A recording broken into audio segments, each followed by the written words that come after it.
more than 7 Russian tanks and armored vehicles worth nearly $12 million were destroyed during a single failed assault operation. A Russian mechanized formation can enter battle with tanks leading the advance, APCs following close behind, and infantry waiting for the moment to push toward Ukrainian defensive lines. From ground level, the assault may still appear organized and aggressive. But from above, a Ukrainian reconnaissance UAV may have already tracked the direction of movement, measured the pace of the advance, and waited for the exact moment the formation becomes vulnerable. Once the lead vehicle is stopped, the entire formation begins losing rhythm. The road becomes narrower, vehicle spacing starts collapsing, and every second of delay gives Ukrainian FPV teams, bomber drones, mines, and artillery more time to transform Russian movement into a deadly weakness. This is no longer just a story about a single tank being destroyed. It is a warning about how Ukraine is now using drones as the first defensive layer against Russian mechanized assaults long before they can even reach infantry positions. So why can one disabled vehicle suddenly place an entire armored formation in danger? Why do drones not simply destroy armored vehicles, but also disrupt the entire rhythm of Russia's advance? And what does this reveal about how rapidly mechanized warfare itself is changing in Ukraine? Let's break it down with military force. Ukraine is transforming attack drones into the first barrier standing between Russian armored assaults and the front line. And this completely changes where the battle actually begins. In older mechanized warfare, tank columns often reached the edge of defensive positions before the decisive engagement started. In Ukraine, that moment can arrive much earlier because reconnaissance UAVs may detect the assault while it is still advancing toward the battlefield. The critical point is not that drones replace trenches, mines, or infantry mines. As the era of heavy The critical tanks point ended, is that they extend the danger zone much farther forward. A Russian assault may still rely on tanks, APCs, and infantry carriers. But once those vehicles fall under Ukrainian observation, they are no longer maneuvering freely. Their route can be monitored. Their spacing can be analyzed. Their speed can be measured before they ever The soldiers come were close enough using to as a threaten shelter a infantry Ukrainian positions. This gives Ukrainian defenders something extremely valuable: time. If reconnaissance UAVs identify the assault early, FPV teams do not need to wait until tanks are firing directly into trenches. They can strike while the assault remains in the approach phase before Russian armor fully uses momentum, protection, and shock force. A kamikaze drone does not always need to destroy a tank immediately to change the outcome of the battle. It can damage the lead vehicle, disable a track, strike the engine compartment, or simply force the crew to hesitate. Asterisk the moment that happens. The formation behind it begins losing structure. Vehicles originally moving together as one coordinated assault now begin reacting like isolated targets. Some slow down, others shift position. The entire attack becomes easier for Ukrainian operators to follow from above, because the movement pattern is no longer clean and predictable. This is why drones now function as a mobile defensive screen. They intercept the assault before it reaches the trench line and force Russian crews to make decisions under extreme pressure. Every second of confusion matters because armored assaults depend heavily on timing. If the lead vehicle hesitates, the vehicles behind it must react instantly. And if the route is already being watched from above, that reaction itself can become the next mistake. For Ukrainian infantry, this drone layer reduces pressure during the most dangerous phase of the assault. Instead of waiting for tanks and APCs to reach close range, defenders can disrupt the advance earlier and shape the battlefield before direct contact even begins. The assault may still be moving forward, but its freedom is shrinking, and its next mistake becomes easier to predict. That is where the next game begins. Once drones become the first defensive layer, the most important Russian vehicle inside the assault often becomes the first target. The machine sent ahead to open a safe path through minefields. Russia still depends heavily on it. mine-clearing vehicles and armored engineering systems because minefields alone can stop mechanized assaults. Before they truly begin, a column cannot safely push through defended terrain if the ground ahead may be filled with explosives. Without a cleared lane, the vehicles behind the lead machine may be forced to stop, compress together, or search for alternate routes while under Ukrainian observation. That is why the vehicle leading the assault with a mine-clearing system becomes one of the most important machines in the operation. But that same role also makes it extremely easy to identify. The lead vehicle must move first and stay on the exact route the rest of the formation is expected to follow. For Ukrainian reconnaissance drones, this creates a clear signal. The machine at the front is not simply another tank. It is the key to the assault path itself. Once a Ukrainian UAV identifies that vehicle, defenders can understand much more than the location of a single target. They can predict the likely direction of the assault, the crossing point through the minefield, and the strip of terrain Russia intends to use as its primary approach route. This is why early detection matters so much. It gives Ukraine an opportunity to attack the structure of the assault, not just the armor of one vehicle. At that point, the battle becomes a contest of timing. Russia wants the lead vehicle to clear the lane quickly and maintain momentum. Ukraine wants to interrupt that process before the rest of the column can pass through. FPV teams or bomber drone operators strike the lead machine. The effect can become much larger than the destruction of one vehicle. The first result of disabling the lead machine is confusion. The vehicles behind it can no longer continue exactly as planned because the route ahead is suddenly uncertain. Some crews hesitate, others attempt to maneuver around the blocked vehicle. A few may continue moving too closely together because the assault was originally built around speed. At that exact moment, the formation begins losing its original shape. And this is where the danger grows rapidly. Mechanized assaults require rhythm to generate shock force. Tanks and APCs become most dangerous when they move with spacing, pressure, and clear direction. Once that rhythm collapses, the formation becomes easier to study from above. Ukrainian UAV crews continue tracking the same route, while FPV operators prepare the next strike against the next exposed target. A disabled lead vehicle also creates a physical obstacle on the battlefield. It can block the cleared lane, narrow the route, or push following vehicles toward terrain that has not been checked for mines. That is when an armored column can be forced directly into hidden traps without crews fully understanding the danger ahead. From inside an armored vehicle, crews may only see smoke, dust, and the machine directly in front of them. From above, UAVs can see the entire battlefield pattern. The true loss is not simply the disabled vehicle itself. The deeper loss is tempo. Asterisk, asterisk, once tempo disappears. The assault loses its ability to surprise Ukrainian defenders or overwhelm positions through sudden armored pressure. Every delay gives Ukrainian forces more time to observe, select targets, and prepare additional attacks.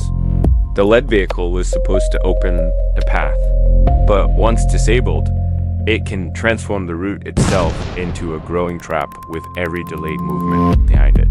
That broken rhythm creates the next stage of the battle. After Ukraine identifies the lead vehicle and disrupts the assault, the next objective is often to remove mobility before destroying the vehicle completely. Ukraine commonly stops Russian armor first and destroys it afterward because moving vehicles remain part of the assault while trapped vehicles become part of the battlefield. A tank, APC, or IFV can survive an initial strike and still remain dangerous if it keeps moving. But once it loses a track, wheel, or engine power, its battlefield value changes instantly. It can no longer choose routes, avoid danger, or effectively support vehicles behind it. This is why mines and drones often function as tools of paralysis before destruction. Asterisk A, mine detonating beneath a track can freeze the lead machine in place. An FPV strike against the engine compartment can slow the vehicle enough to break its role inside the assault. A hit near the turret base can start fires that force the crew into emergency reactions before reaching the objective. Once immobilized, the vehicle loses its most important defense: movement. Armor can resist fragments and impacts, but it cannot hide a vehicle fixed in place beneath UAV observation. Open terrain becomes dangerous because there is no cover. Roads become dangerous because movement direction becomes predictable. Tree lines become dangerous because vehicles may be hidden from the side while remaining Other fully vehicles exposed hesitate. from above. Soldiers search disabled for machine alternate also routes changes or the wait for behavior of instructions nearby crews. These reactions create visible movement patterns for Ukrainian drone operators. The machine that originally appeared, protected now, becomes a battlefield marker showing exactly where the assault has slowed and where the next strike should happen. FPV drones become most effective when operators target vehicle sections capable, causing wider failure. A strike against the track can immobilize the tank without destroying the turret. A hit against the engine deck can create smoke, heat, and panic inside the crew compartment. A drone guided toward an open hatch can transform a damaged vehicle into a total loss. This is why the first strike is often only the beginning. Some armored vehicles do not explode immediately. Others remain visually intact after impact and may still appear recoverable from a distance. But if reconnaissance UAVs continue monitoring the vehicle, Ukraine can deploy another FPV drone, a bomber drone, or additional munitions. Every follow-up attack tests another weak point until the vehicle is no longer worth recovering. When Russian crews abandon damaged vehicles, the battlefield does not suddenly become safe. Tanks and APCs left behind may eventually be recovered, repaired, stripped of parts, or reused if battlefield control changes. For that reason, Ukraine often continues striking abandoned armor even after crews escape. The goal is not spectacle. The goal is making recovery impossible. Burning vehicles also create wider effects across the battlefield. They block movement routes, produce smoke, and warn nearby crews that the assault path is already compromised. If ammunition remains inside the vehicle, even delayed fires can become catastrophic. Flames spreading through one compartment may eventually reach stored rounds or fuel, turning damaged armor into complete losses. That is why immobilization remains only the first stage. To convert a disabled vehicle into a confirmed loss, Ukraine relies on observation, timing, repeated strikes, and enough drone pressure to maintain attacks. This system works most effectively when drone mines and artillery operate together as one connected kill chain. Ukraine's drone defense becomes most dangerous when each battlefield tool supports the next one. A reconnaissance UAV does not need to destroy anything itself. Its first job is simply locating the Russian formation, tracking it continuously, and converting battlefield movement into usable information. Once that happens, the assault stops being just a line of vehicles that it becomes targets with spacing, speed, direction, and weak points. This forms the center of the kill chain. Reconnaissance UAVs monitor the battlefield from above while Ukrainian operators decide which weapon system should act next.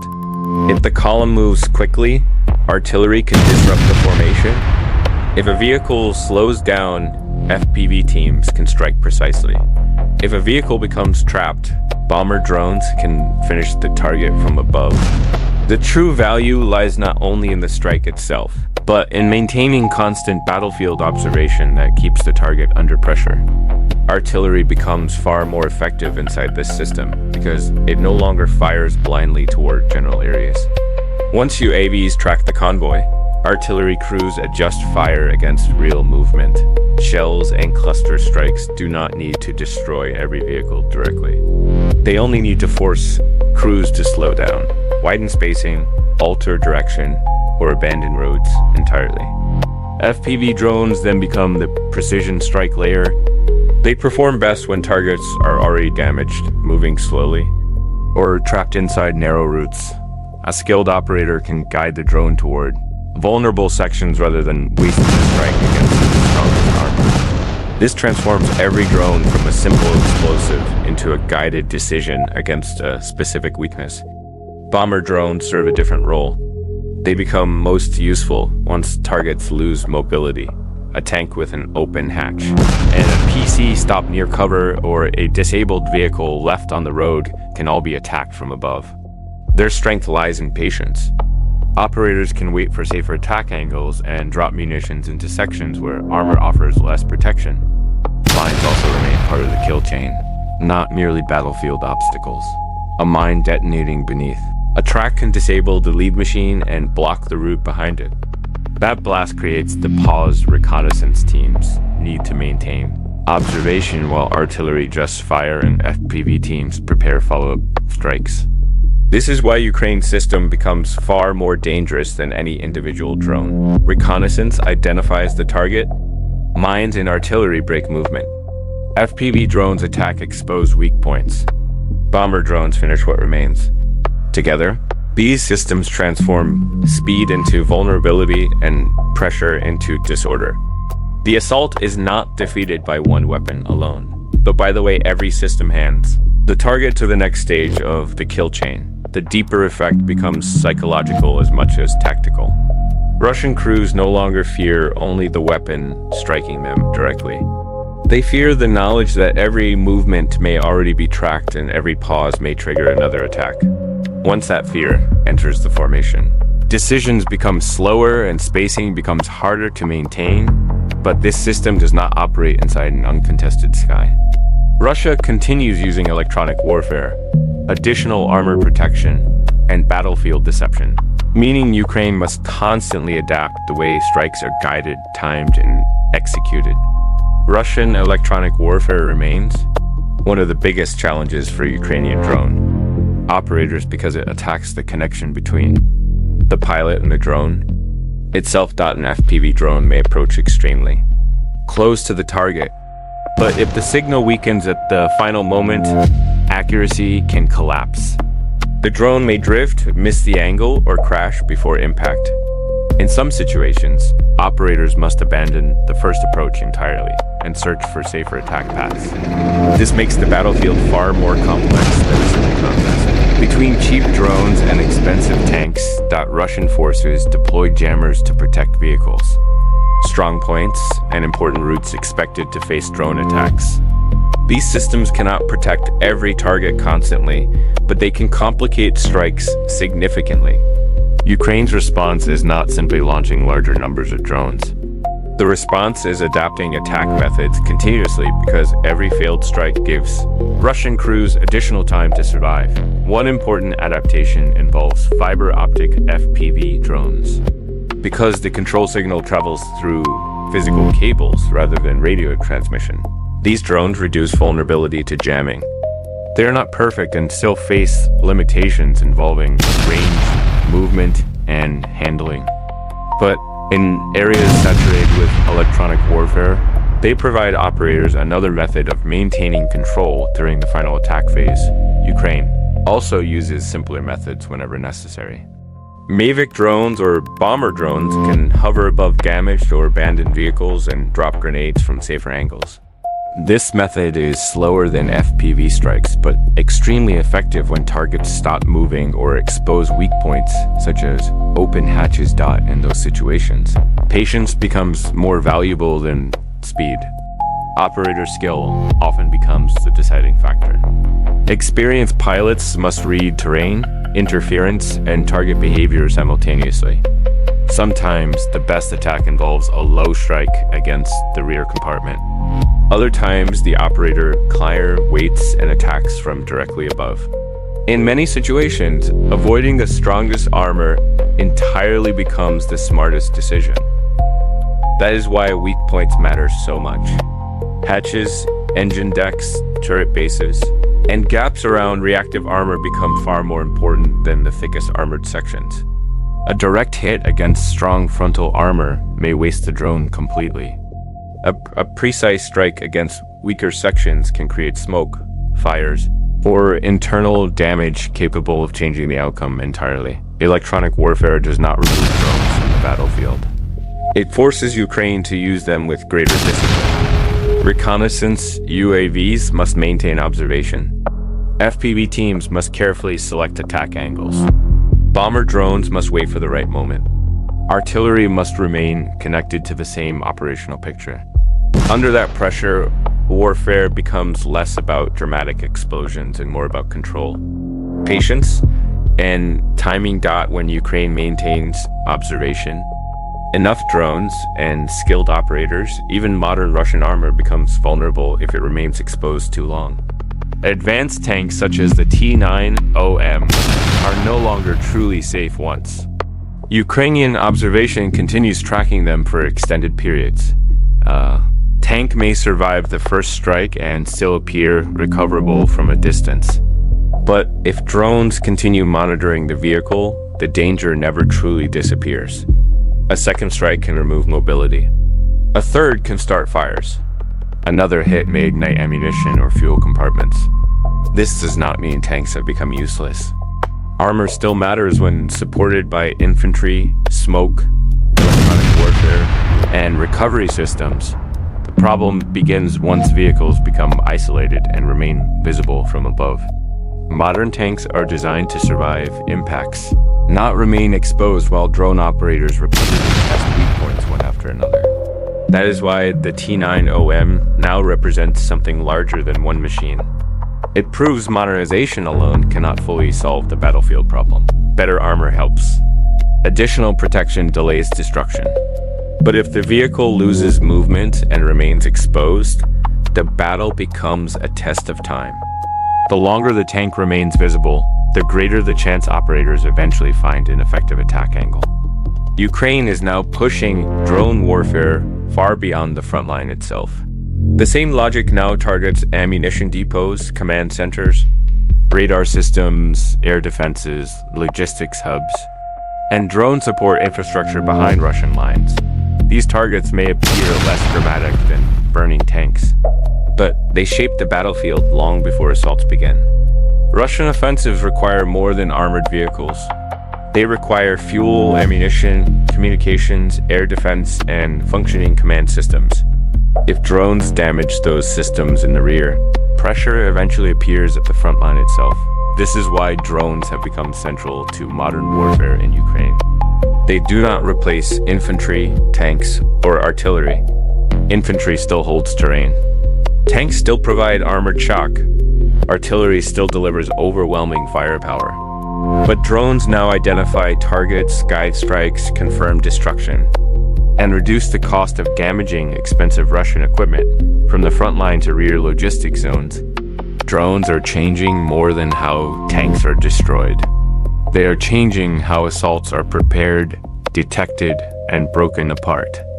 Mechanized warfare has not disappeared from Ukraine, but the survival rules governing it have changed dramatically. Tanks, APCs, and mechanized assaults still matter because Russia continues depending on armor to move infantry, pressure defenses, cross dangerous terrain, and search for weak points. Yet every armored push now enters battlefields watched constantly from above where mines, artillery, FPV drones, bomber drones, and electronic warfare shape every movement. Russia will likely continue responding with stronger jamming systems, smoke screens, decoys, wider spacing, counter-drone units, and faster recovery teams.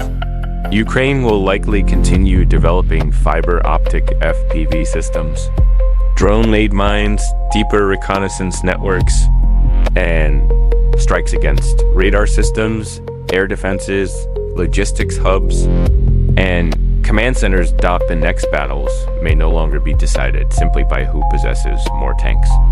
They may instead be decided by who detects movement first, reacts faster, and keeps the kill chain functioning under constant battlefield pressure. War is not measured only by destroyed vehicles or shifting frontline maps. It is also a lesson about how technology, decision-making, and human lives become connected on every battlefield. Understanding these battles matters because it helps reveal the real cost of modern war and why peace should never be treated as permanent or guaranteed. If this analysis helped you better understand the changing face of modern warfare, make sure to like, share, and subscribe to Military Force for more battlefield analysis, military technology breakdowns, and global conflict updates.